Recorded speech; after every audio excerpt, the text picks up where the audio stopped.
Hello, in this overview I'm going to show you a new feature which we've just added. This is the first feature in the Zondle Plus set of features, which are our premium features. At the moment we're offering those for free, so that we have you guys can use them whilst we develop all the other features which are going to go into that. At the end of that period they will become premium features, and we will let you know that they're becoming premium features, so you can choose whether to subscribe or not.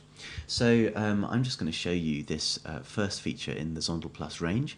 And that is the ability to control the student experience at a much more granular level than you can currently do.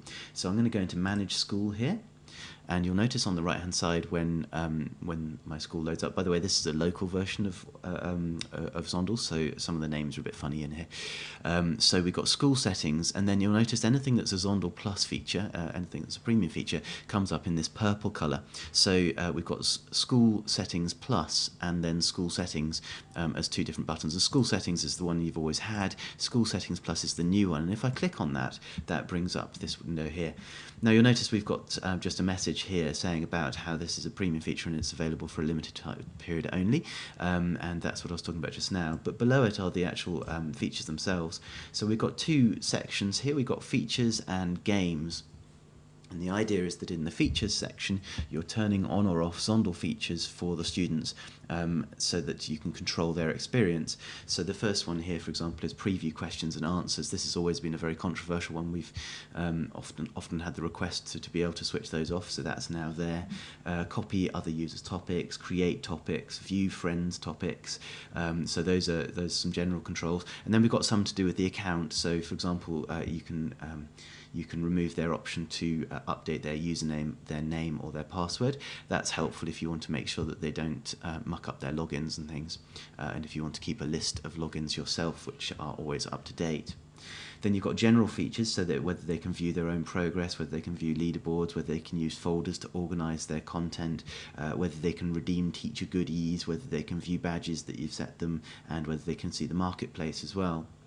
And then, so that's the sort of general features section, and then we've also got a games one, and this is where if you click on that you'll see a big long list. I'm afraid it has to be a long list because there are a lot of games in here, and this lists all the games that are immediately available to students as student games, and to restrict access to those, all you have to do is click off them. So let's say we're going to click off the battery hen one there. So if we tick off the battery hen one there, when we go down and click on save settings at the bottom there, it'll save that setting and the battery hens won't appear for the students. So let's do that now. So we've selected battery hens. Let's also switch off some of the other features as well. So let's switch off preview questions and answers, and let's just leave it at that for now so you can see the principle. So now we click on save settings. And when you do that, you'll notice that it comes up with this message saying these settings affect all the students in the school. Please check with other teachers before making the changes. Now the reason for that is that when you click on save here, it will actually update all the student records, so that their access privileges are updated. So this is regardless of what students are in what classes. It is a school-wide setting. So when you do make this setting, any students who are in other classes, when they log in, will have these settings applied to them as well. This is the only way we can actually do it, because regardless of classes, the student is the person who's affected by the settings, and therefore when they log in, it doesn't really matter how many classes or schools they're in. If you set these settings, it must apply to them. So I'm going to click on Yes, Save Changes now, and that goes off and it saves the changes.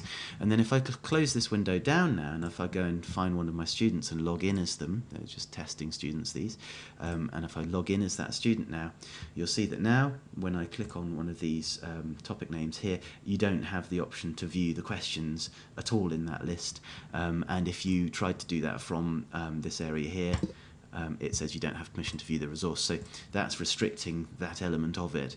And the other thing we did was restrict the game so that battery hens doesn't appear in here, and now you'll see that battery hens is not appearing as a game in the game list, so that is silently just removed from there. The students would never even know it existed.